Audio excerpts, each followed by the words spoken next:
For the most part, my paleontology content has focused very heavily on fairly niche topics, namely the weird and wonderful invertebrates of the Paleozoic era. But I don't think it hurts to occasionally dabble in something a little more mainstream, and when it comes to prehistory, there are few creatures more widely known than the infamous giant shark, Otodus Megalodon.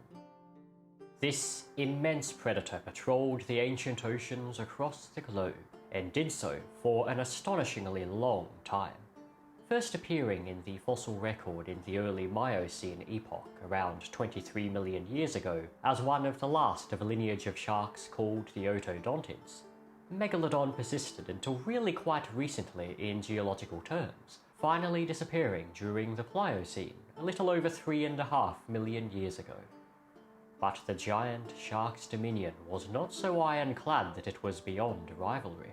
So treacherous were the seas that nurtured it, that even a predator as huge and lethal as Megalodon had a potential adversary, the most fiercely armed whale ever to grace the planet.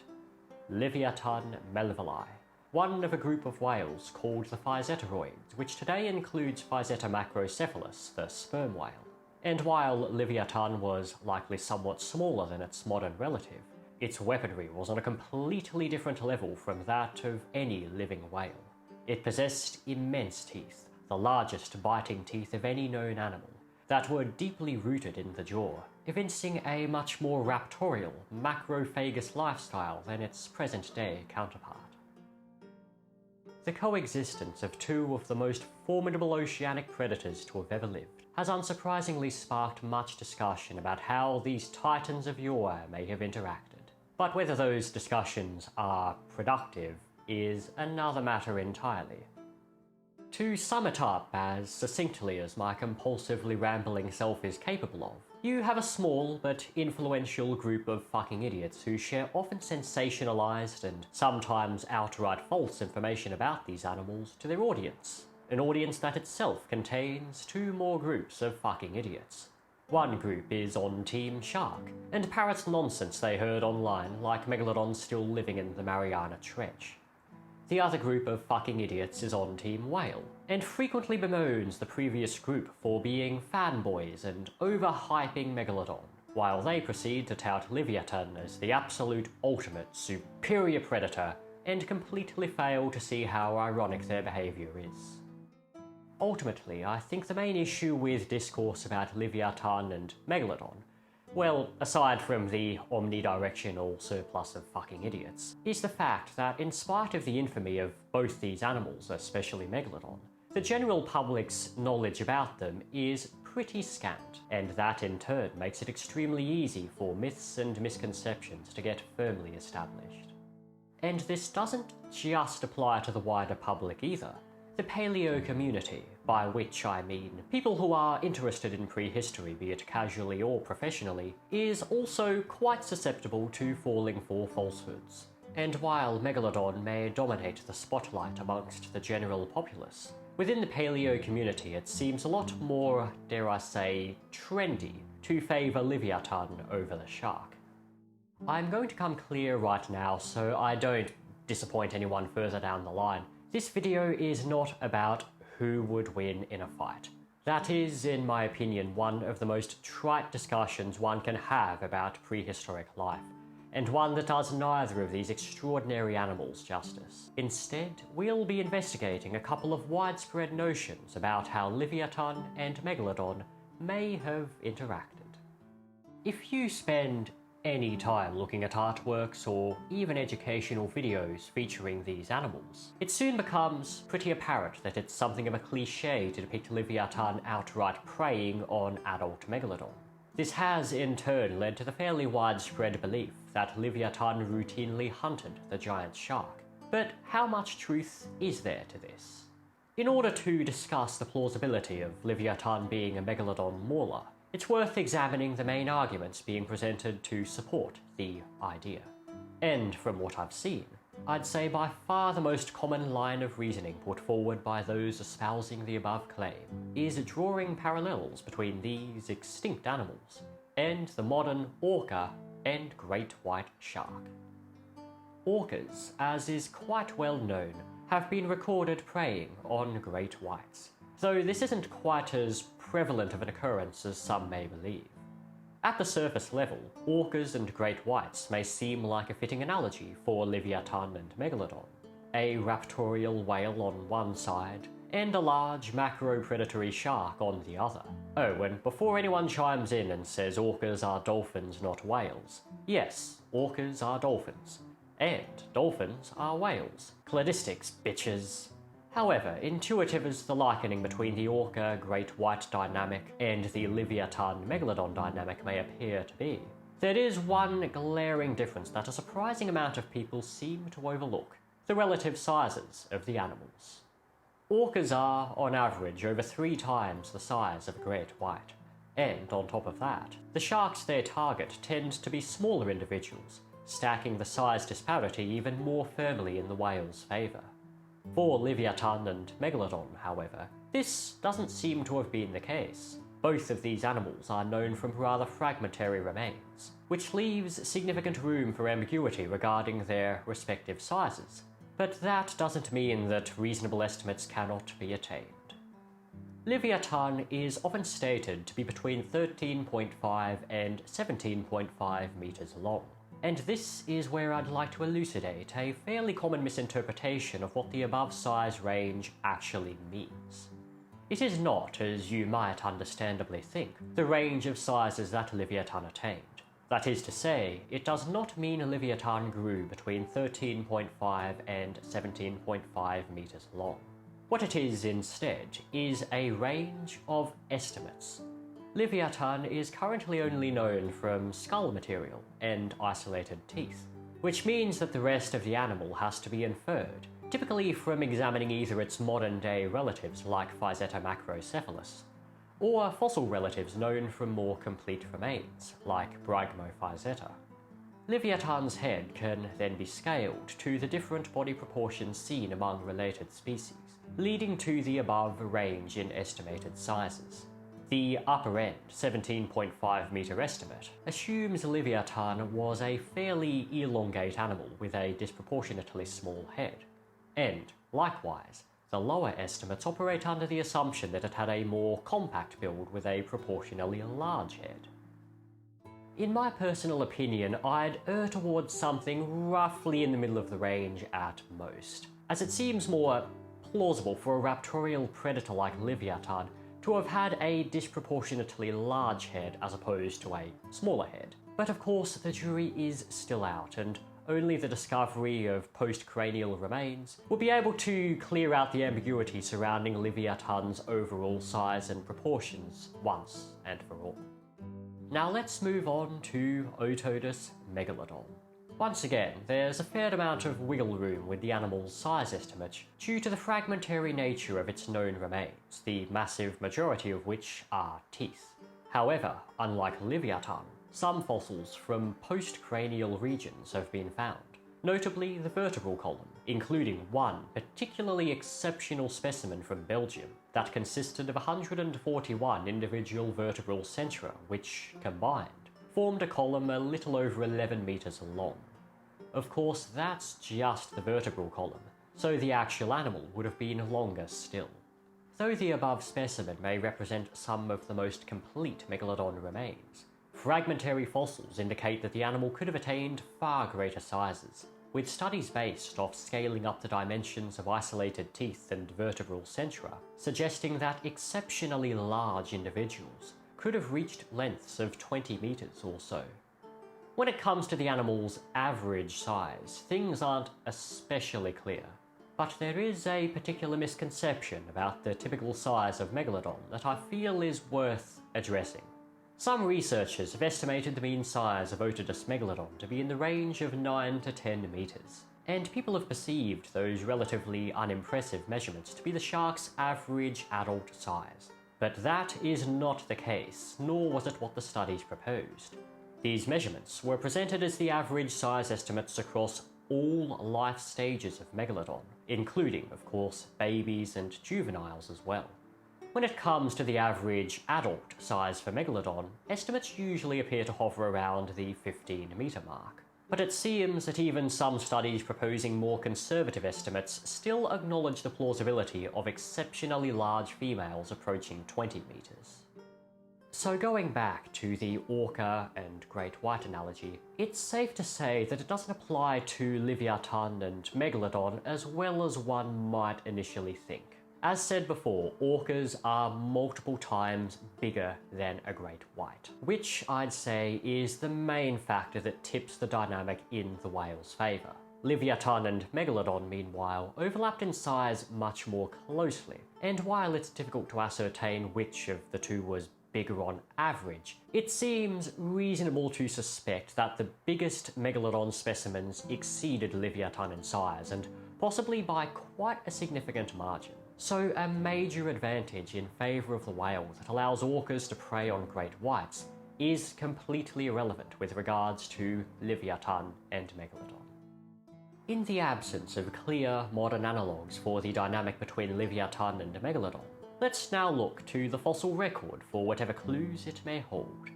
There is no direct evidence of Livyatan preying on Megalodon, at least that I'm aware of, but there is fossil evidence that Megalodon was, at the very least, hunting smaller relatives of Livyatan. This is the tooth of another raptorial physeteroid, an animal that would have likely had a similar lifestyle to Livyatan, albeit on a less grand scale, and it bears 3 deep gashes on its side, as well as a series of finer traces that match the serrated edges of an otodontid shark's tooth, either Otodus megalodon itself, or perhaps the closely related Otodus cubatensis. The gouges are positioned on a region of the tooth that would, in life, have been embedded in the whale's jaw. So in order to inflict the damage seen on the fossilized tooth, the shark's bite must have been sufficiently powerful to have smote right through the victim's jawbone. Other findings would suggest such instances were far from rare. One study found evidence of shark bites on a multitude of raptorial physeteroids spanning several different species, and another found the longevity and growth rates of orca-sized Miocene physeteroids to be unusually short, a strong indicator that these large, powerful hunters were themselves facing substantial pressure from predation. Furthermore, a recent investigation of Megalodon's trophic level has some seriously impressive implications regarding the shark's position in the food chain. Analysing the nitrogen isotope composition of an animal's tissues is well documented to be a reliable means by which to gauge trophic level in modern ecosystems, with higher levels of the isotope nitrogen-15 being indicative of higher trophic levels. And this same method could be applied to Megalodon due to the retention of nitrogen in the shark's fossilized teeth. The results of this isotope analysis suggested that Megalodon wasn't just an apex predator, which, let's face it, is kind of a no-brainer. It was an apex predator of the highest degree ever recorded among marine animals, living or extinct. Even the shark's prey was, on average, found to be of a higher trophic level than modern oceanic apex predators like orcas, making Megalodon itself not 1 but 2 whole rungs on the food chain above any marine animals alive today. Equivalent studies for Livyatan using the same analysis of nitrogen isotopes unfortunately have yet to be conducted, so an apples-to-apples comparison can't really be made at this point. I have no idea of what kind of insight future discoveries may bring regarding the ecology of this most formidable of whales, but for the time being, based off what I've garnered from our current knowledge, I'd venture to say that Megalodon has the more impressive stats backing it up. Certainly, it seems completely unwarranted to repeatedly portray such a demonstrably stupendous predator as little more than a floating liver buffet for Livyatan. But Livyatan being a direct predator of Megalodon is not the only sensationalized factoid floating around. I've also rather commonly come across claims that Livyatan may have brought about the eventual extinction of the giant shark, and that is something that can be quite confidently dismissed as false. As mentioned towards the beginning of the video, Megalodon existed between 23 and 3.5 million years ago. Meanwhile, the original Livyatan specimens found in Peru date to between 9.9 and 8.9 million years old, and isolated teeth discovered in various regions elsewhere in the world that have been ascribed to very similar animals, if not Livyatan itself, have been found in strata as young as 5 million years of age. So, based off the temporal distribution of all currently known remains, Megalodon existed for nearly 4 times as long as Livyatan, but, most crucially, outlasted the whale by over 1 million years. In other words, unless Livyatan had access to time travel technologies, it could not have brought about the shark's extinction. Livyatan, however, isn't the only whale that has been touted as a potential harbinger of Megalodon's demise. So too is the modern orca, but this proposition is not without its own set of issues. In the twilight years of its reign, Megalodon did coexist with orcas, and orcas obviously made it to the present day, so surely they could have usurped Megalodon's dominion of the seas. Well, most likely not, because the orcas that lived alongside Megalodon were very different to the apex predators we know, love, and revere today. Modern orcas are of the species Orcinus orca, while Megalodon's contemporaries were a much smaller and possibly ancestral species called Orcinus citoniensis. Not only were these prehistoric orcas only a fraction of the size of their modern counterparts, their teeth were relatively gracile, suggesting they mostly fed on comparatively small prey like fish, and were almost certainly completely unequipped to compete with, let alone hunt, a predator as immense as Otodus Megalodon. So it seems that ecologically modern apex predator orcas did not displace Megalodon, but instead likely evolved later on to fill the void left behind by the shark's extinction. Now, after that little tangent into orca territory, let's return to the main question around which this video is centered. Did Livyatan melvillei really hunt Otodus Megalodon? Well, in the 5 million years or so that these immense predators coexisted, I think it's pretty much a certainty that, at some point, a young Megalodon found itself at the mercy of the cavernous jaws of an adult Livyatan, and likewise for the reverse scenario. So, in that sense, yes, Livyatan would have very likely preyed on Megalodon, and vice versa. But the idea that Livyatan was, as many seem to envision, cruising around the oceans of the Miocene and dispatching fully grown Megalodon seems asinine, to put it mildly. I can definitely understand the appeal of hyping up Livyatan as a meg killer. Megalodon gets a lot of attention, and between the crappy movies and the mutton-headed multiplicity of clickbait videos devoted to it, it's easy to see why some people are a little sick of the big shark. So, naturally, they want there to be something that can beat Megalodon, and Livyatan is by far the most obvious choice in that regard. Combine that with a tendency to root for the underdog, the popularity of whales over sharks, and, more generally, humanity's bias towards mammals, and it's easy to see why Livyatan has become the fan favourite for many.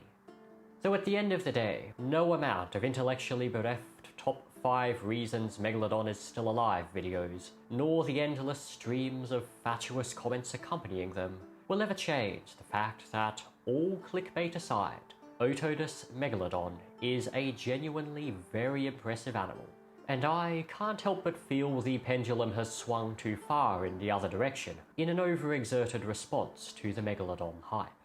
Megalodon isn't my cup of tea when it comes to prehistory. I've always been into much more niche, obscure animals, and Megalodon is about as far from that as possible.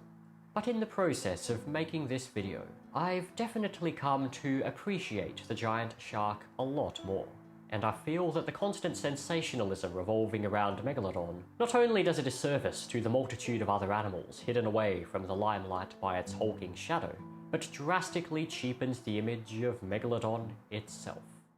So there we have it, another one of my occasional ventures into more mainstream paleontology topics. Let's just hope it doesn't get too much attention from that side of the paleo community. I mean, it's not like I've said anything to stir them up, aside from calling them fucking idiots 3 times in a row, but whatever. Anyway, if these two titans of the prehistoric seas interest you, then you may enjoy learning about another oceanic colossus, the recently discovered giant ichthyosaur, Ichthyotitan sevenensis. Or if you want to take a dip into the weird but equally fascinating world of prehistoric invertebrates, then check out this video about a 3-eyed Cambrian oddity. Thank you very much for watching, and I shall see you again next time.